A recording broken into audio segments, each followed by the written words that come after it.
Winston, you want to watch something big tonight? Something with stakes. Something that pays off. There is this show about survivors of a plane crash stranded on a mysterious island. It has 6 seasons of strange forces and mysteries. That sounds good. Who made it? J.J. Abrams. Oh, hell no! Well, there's a medieval themed one, as dragons and zombies. It was the most ambitious television show ever attempted as well. Any hot women? Plenty. Does it end good? Well, the writers ran out of source material, so they made stuff up as they went. Sounds like my mother giving a bad haircut. Next. Oh, what about that one? Me heard good things. Superheroes, but everybody is mentally retarded and need therapy. Looks like it is trending for having a terrible season finale. To hell with it, man. Let's just go for a walk. Good evening. Coming to you from my library, where several of the things on these shelves promise considerably more than they delivered. You know the feeling. You have been watching a show for years. You know the characters better than some people you actually know. You have thought about it between episodes, in car rides on the way to work, argued about it and recommended it to other people, built a version of where it was going in your head that felt inevitable, given everything that the show had established. And then the finale arrives and something is wrong. Not wrong in a small way, wrong in a specific way that makes you sit in the silence afterward, wondering if the whole thing was even worth it. Wrong in the way that makes you reconsider not just the last episode, but everything that came before it. Because a story is only as meaningful as its ending allows it to be. And when the ending breaks the promise the show spent years making, the audience does not just lose the finale, they lose the show. This has happened many times before, and it will happen again. But something specific has been occurring to the biggest shows, the cultural events, the ones that became something larger than television. These finales generated grief, petitions, the specific fury of people who felt something was taken from them. And that reaction is not irrational. It is a correct response to a specific kind of broken promise. The question is, why does it keep happening? And why specifically to the best shows? Why the industry keeps producing the same failure at the same moment? And why, despite the pattern being this visible and this consistent, does nobody seem capable of stopping it? The investigation starts now. In 2004, a plane crashed on a mysterious island, and nothing about this particular island made any sense. Hatches were buried in the ground, numbers began appearing everywhere, and there was a smoke monster with intelligence. The survivors began connecting to a past they did not know about, and every episode left a new question unanswered and planted 3 more in its place. At its peak, Lost pulled over 23 million viewers per episode. It won the Emmy for Outstanding Drama in just its first season, and people did not just watch it, they investigated it. Online communities spent years cataloging every symbol, every number, every background detail. The show rewarded obsession, and obsession rewarded the show. You couldn't walk by any water cooler in the office without someone mentioning it. And the creator J.J. Abrams described his method publicly: a mystery box. Keep the mystery closed. The mystery is more compelling than the answer. Build the questions and trust that the answers will come. Well, they never came. The 2010 finale revealed that the Flash Sideways timeline, an alternate reality shown throughout the final season where the plane never crashed, was not an alternate timeline at all. It was an afterlife, a place the characters had collectively created outside of time so they could find each other one last time before moving on. The island events were real, the deaths were real, but the final season's alternate storyline had just been a spiritual epilogue the whole time. And the show had never told the audience that. But what about the monster and the numbers? What were they supposed to mean? Who knows? None of it was ever explained, not even what the island actually was or why it needed protecting. The show simply stopped asking. It chose emotional resolution over mythological closure and treated 6 years of audience investment in the mysteries as irrelevant. Oh, hell no! I bet the people were furious! The fury was specific. It was not that the ending was sad or unexpected. It was that 6 years of careful attention had been declared unnecessary. Every theory, every rewatched episode, every detailed catalog, none of it mattered because the answers were never there. The writers later confirmed that the mysteries had not been planned when the questions were written. Lost went from one of the most celebrated dramas in television history to a cautionary tale within weeks. It is cited more often now as a warning than as an achievement, and the phenomenon became the lesson. Lost did not fail because the writing was bad. It failed because Mystery Box is not a storytelling method, it is just a retention strategy. It knows how to keep an audience watching but it has no idea how to stop. Another show appeared in 2004, but this one was set far off in space. Humanity was on the brink of extinction due to the Cylons, machines human created that evolved, rebelled, and launched a nuclear attack that killed billions. The survivors fled in a ragtag fleet led by an aging warship searching for a mythological planet called Earth. However, their enemy looks exactly like them and has embedded themselves in the fleet. At its peak, Battlestar Galactica was being discussed alongside The Sopranos and The Wire as one of the most serious dramas on television. It used space opera to examine terrorism, occupation, and genocide with the level of intelligence that sci-fi had rarely attempted.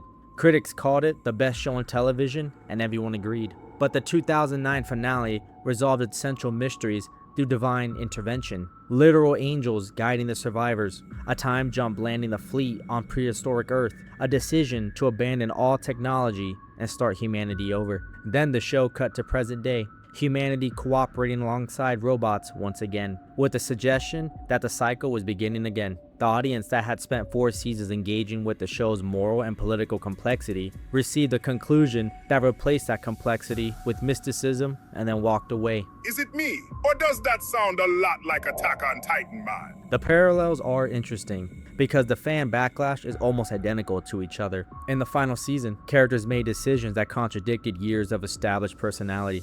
Fans thought the religious resolution felt like a different show had briefly taken over the ending.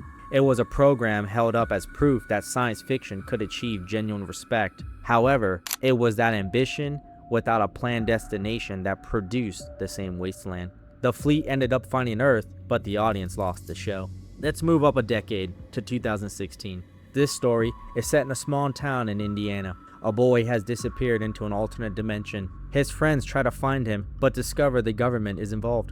The dimension, called the Upside Down, is a dark mirror of the real world, and something inside it is getting stronger. Stranger Things was a cultural phenomenon before the word felt adequate. It ran for 9 years across 5 seasons. It introduced a generation to the specific joy of an ensemble of misfits fighting something impossible and surviving through loyalty rather than power. The show had a unique blend of nostalgia, horror, and friendship simultaneously, and it executed all 3 successfully at first. The final season arrived last year in 2025, and the audience had been waiting nearly a decade for answers. What was Vecna's ultimate plan? What would happen to Eleven? How would the Upside Down finally close? What they received was the final battle against Vecna that lasted under 20 minutes. A villain built across multiple seasons defeated quickly enough that reviewers noted the episode still had 50 minutes left when he died. 50 minutes spent entirely on an epilogue while the actual climax was already over. The Demigorgons and military that had been established as a credible threat throughout the years became incompetent. At the precise moments the plot needed them to stop being dangerous. A list of over 100 plot holes was compiled and circulated within days of the finale airing. Oh yeah, and don't forget they stopped the whole thing, middle of the apocalypse, so Will could come out of the closet to a crowd while the final villain sat scratching his punani man. The audience response was not just disappointment, it was grief followed by denial. An online theory called Conformity Gate emerged within days. It was an elaborate fan theory suggesting the finale was not the real ending at all, that the 40-minute epilogue was an illusion created by Vecna, that the show was still running a mystery and the real conclusion was coming. The theory went viral and spread because the audience needed somewhere for their wasted investment to go. And there were so many side characters in the last season that by the end, half the people on screen felt like strangers.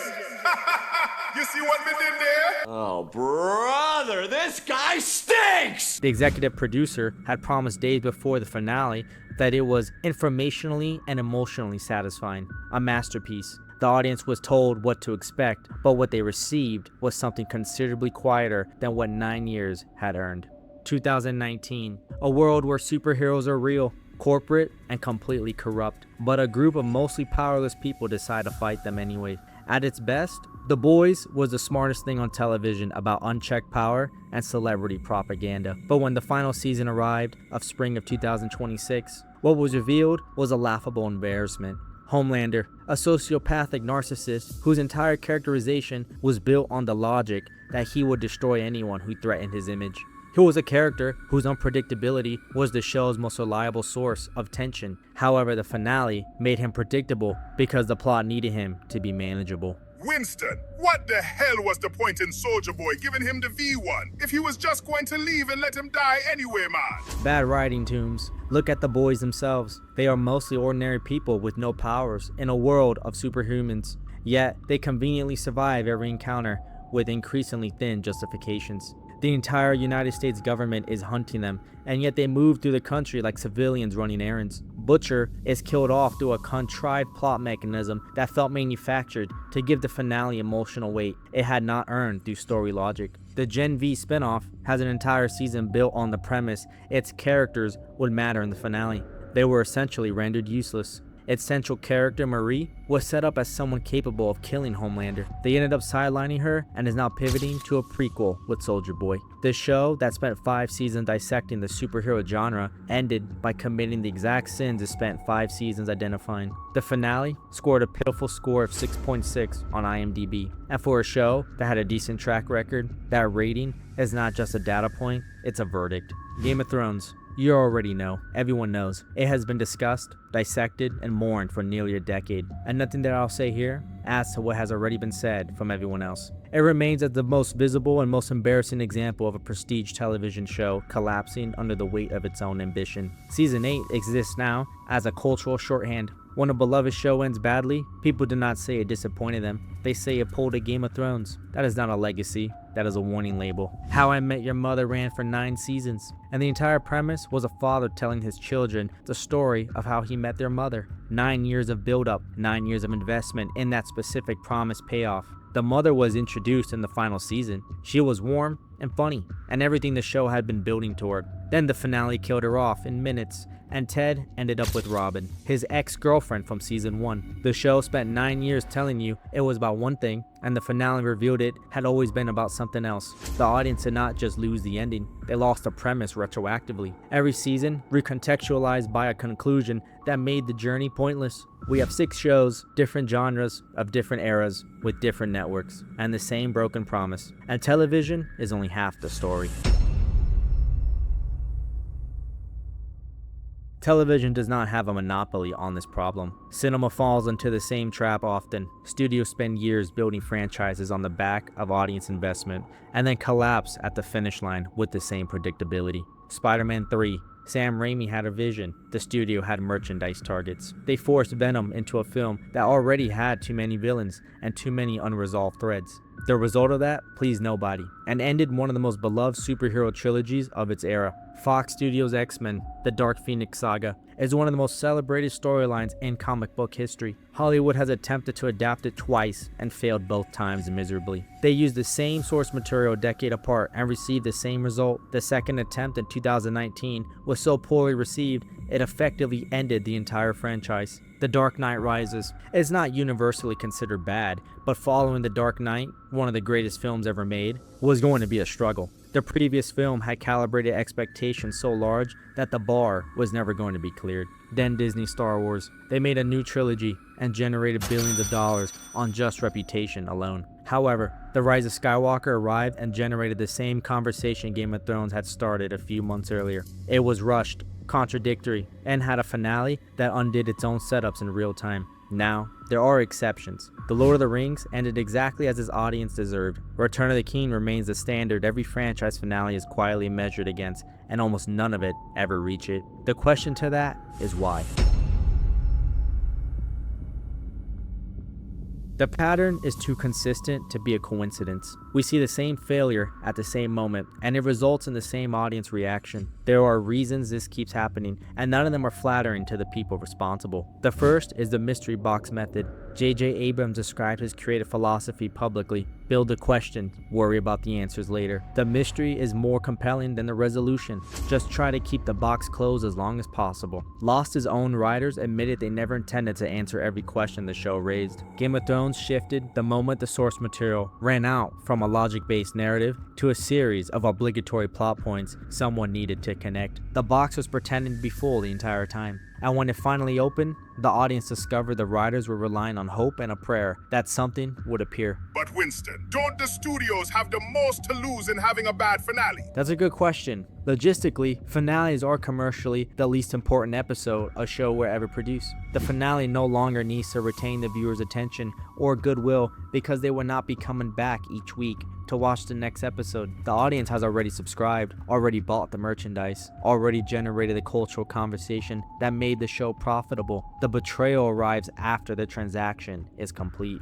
Nobody at the studio has a financial incentive to get the ending right. Their main job is about getting people on board, not about sticking the landing. And the showrunners? Their reputations are on the line, man. They can't just throw crap at us and expect everything to be okay. Unless they have showrunner fatigue. David Benioff and Dan Weiss had announced their Star Wars project before Game of Thrones even ended. They were eager to get it over with and move on to their next paycheck. The Duffer Brothers have been trying to exit Stranger Things for 2 seasons before they finally did it. The Boys creator Eric Kripke admitted in interviews that he was anxious about writing a finale because he had no experience in doing it. The people responsible for finishing these shows had mentally moved on before the work was even done. The final seasons reflect that attitude. They have the texture of an obligation being completed rather than a vision being fulfilled, and the audience can feel the difference even if they cannot name it. The fourth reason this keeps happening is that the ending was never planned. The shows that stuck their landings, Breaking Bad, The Wire,